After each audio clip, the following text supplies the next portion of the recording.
Never seen anyone make a room of hecklers regret being born quite like Bill Burr. From hecklers in the crowd to awkward celebrity interviews, Bill Burr doesn't just perform, he confronts. The man has left audiences shocked, embarrassed, and laughing at the same time, every single time. Female voice does not travel well. I don't know what it is. Up close or in a whisper can make you hard, but beyond 10 feet, it just sounds like a couple of birds fighting over a French fry or something, you know? And here's where it gets wild. Imagine being a woman thinking you can throw one little jab at Bill Burr mid-set, and suddenly you're the punchline. That's exactly what happened in this one show. She blurts something out from across the room, thinking she's clever. Bill, without missing a beat, turns it into a full-on roasting session. He leans in, eyes narrowing like a predator spotting prey, and goes, "Can't understand your female voice. Sounds like a couple of birds fighting over a French fry." I mean, can you picture the audience losing it while she's just standing there, mouth open?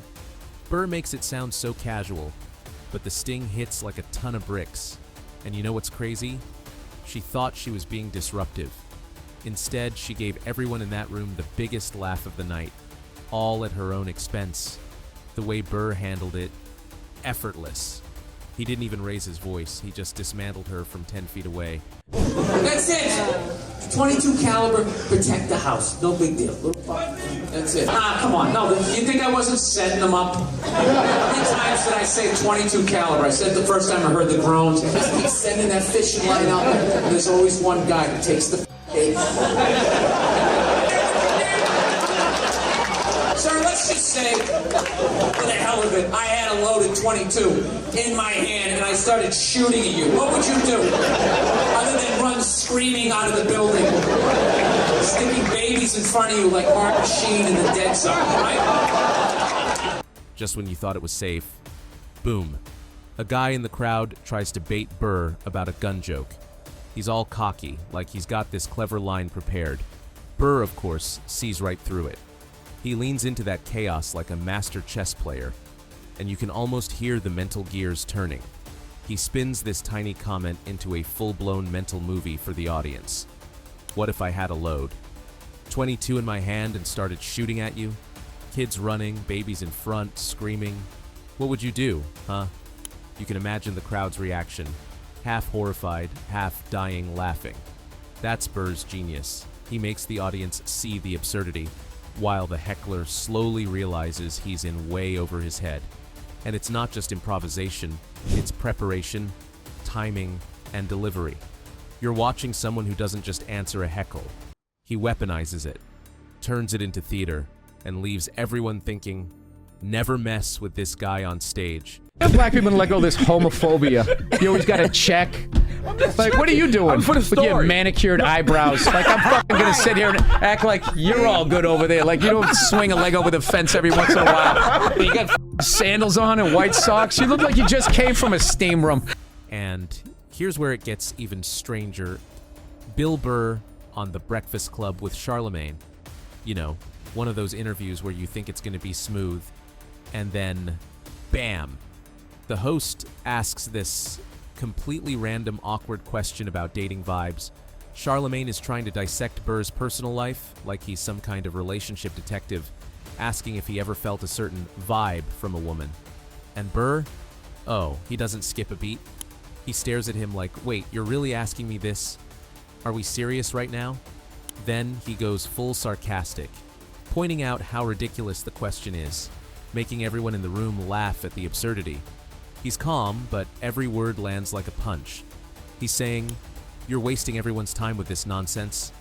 It's classic Burr, sharp, unapologetic, taking a dumb celebrity moment and turning it into comedy gold. You can feel the awkward tension in the air, and the audience just eats it up. But there's no Eiffel Tower here. I think that's a little pricey. Thank you. You're welcome! But wait. It's about to get way more shocking. A female heckler decides she wants a compliment, probably thinking she's being cute. She blurts something out referencing the Eiffel Tower, whatever that means, and then tries to weave in some strange comment about stairs in her house. and changing a fuse in the rec room. Now, most comedians might just ignore it, but Burr, he homes in like a sniper. He slowly deconstructs the nonsense in her heckle, line by line, making it painfully obvious how odd her comment is. The crowd is in stitches, half in disbelief, half laughing so hard they can't breathe. Burr's genius is in the delivery. He doesn't yell, he doesn't overreact, he just picks apart the absurdity with surgical precision. And the best part? By the end, she's just a prop in the show, and the audience is fully on his side. That's Bill Burr for you, turning awkward interruptions into legendary moments. This is brutal. Is this going to be an hour of this? I don't want to do this to people. Horrible. Nobody can be funny in a minute. It's stupid. This is stupid. It's stupid. And here's a part that really shows the side of Burr you don't always see. He's on the Kill Tony podcast, which is basically a 1-minute open mic for aspiring comics. Sounds fun, right? Except there's this guy, a newbie, bombing hard, and instead of giving him a chance, the host, Tony, keeps tearing him down, mocking every pause, every awkward look. Burr watches this unfold, and you can almost see the frustration building. He jumps in, blunt as ever. Nobody can be funny in a minute. This is stupid. This is cruel. Give the guy a chance. The crowd senses it too, like everyone's rooting for Burr to stand up. And he does. He defends the comic, calls out the absurdity of the format, and puts the host on notice. This isn't just comedy. It's Burr showing he's got respect for the craft. And that sometimes you've got to school people even off stage. Talking about hitting women, sweetheart. And I think you just added another reason. You can only ask questions about what the guy did. You can never ask about the woman. Why is that? Right. Why is that? What is that? Answer him right. What does answer him right mean? What does that mean? Are you the idiot who got up halfway through the special? Just when you thought the audience couldn't get bolder, a heckler jumps in mid-special during a serious bit about hitting women. Yep, someone actually thought it was their moment to interject. And Burr, he doesn't flinch. He turns, locks eyes, and just starts dismantling her, piece by piece. Are you the idiot who got up halfway through? Walking around like I'm taping a special here? What's wrong with you? And the audience? They're eating it up, laughing at every jab. He questions her behavior, mocks the nonsensical yelling, and makes it clear she's out of line. Burr doesn't return to his set until he's fully made his point, teaching a lesson while keeping the comedy rolling. By the time he moves on, everyone in the room knows exactly who's in charge. And that's the thing about Burr. He doesn't just handle interruptions, he transforms them into unforgettable, hilarious moments. I just felt like a after a while. Like, when are you going to just, get off this couch here and go live your life and stop having to talk to this person? Yeah, you're full of anger. Because you flog yourself for being vulnerable. Oh, would you stop it? Like you have some sort of psychology degree? 10 years in therapy. So what? I've watched football for 40 years. I shouldn't be somebody's coach. And here's where it gets downright brutal. Christina P., co-host of Your Mom's House, decides she's going to psychoanalyze Bill Burr mid-interview. Yep, she's sitting there, all comfy on the couch, thinking she's got the insight of Freud himself. Burr just stares at her, and you can almost feel the gears in his head spinning. Then he hits her with it. You have some sort of psychology degree? You watched football for 40 years? You shouldn't be my coach. Boom. Just like that. He dismantles her entire premise. And it's not even mean-spirited, it's pure Burr logic. He doesn't tolerate unsolicited life advice or people projecting their issues onto him. The audience feels every ounce of tension melt into laughter as Burr turns the tables, making the so-called expert look, well, a little foolish. And the kicker. Christina P. had no choice but to back off, because Burr doesn't just respond, he dominates. Do whatever Comic-Con of podcasting, would you be nervous? Yes. All right, well, you're an apprehensive talking person. to a nervous guy. I'm so neurotic. I'm nervous. I'm nervous right now. Okay. Very nervous. All right. I don't know why that got so flat on my part. Tell me about all things comedy. I don't know. You see, I'm nervous. I'm sweating here. I'm just going to let you sit. I went into therapy after that episode. I'm not even really. I'm not even being kidding. And after that episode with Bill Burr, I came home and that's when I started taking antidepressants and I went to therapy. Wow. It was soul crushing. But wait, it gets even more intense. In 2018, Burr was on the H3 podcast with Ethan Klein, who was visibly nervous, sweating bullets, and just trying to hold it together. You can feel the tension in the room, like a storm about to hit. And Burr, he senses it immediately, calling out subtle cues about Ethan's attachment to his daughter, his overthinking, and the little things he didn't even realize he was broadcasting. Burr's insight is overthinking and surgical. He doesn't mean to break the guy, but he exposes truths Ethan hadn't confronted. By the end of the episode, Ethan admits he went to therapy and started antidepressants because of how shaken he was. It's wild. Burr's comedy and perception hit so hard that sometimes, unintentionally, he changes lives.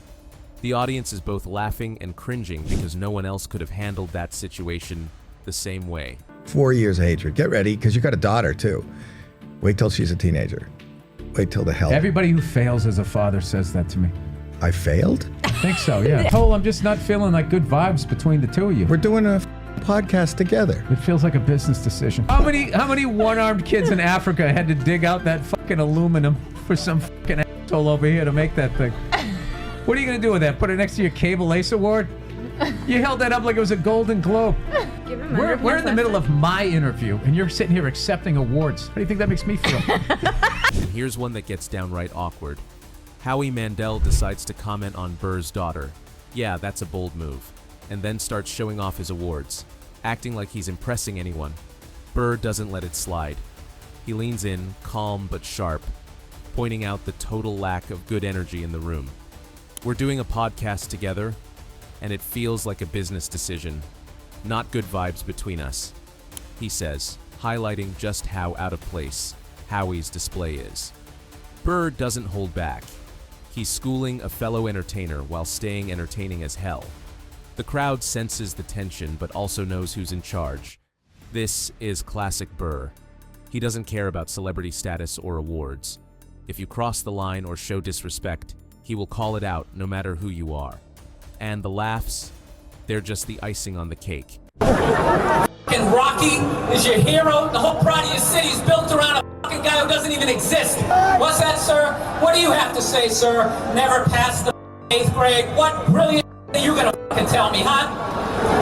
Go back to the dock and go unload some you fucking warehouse working, weed smoking disappointment for your mother.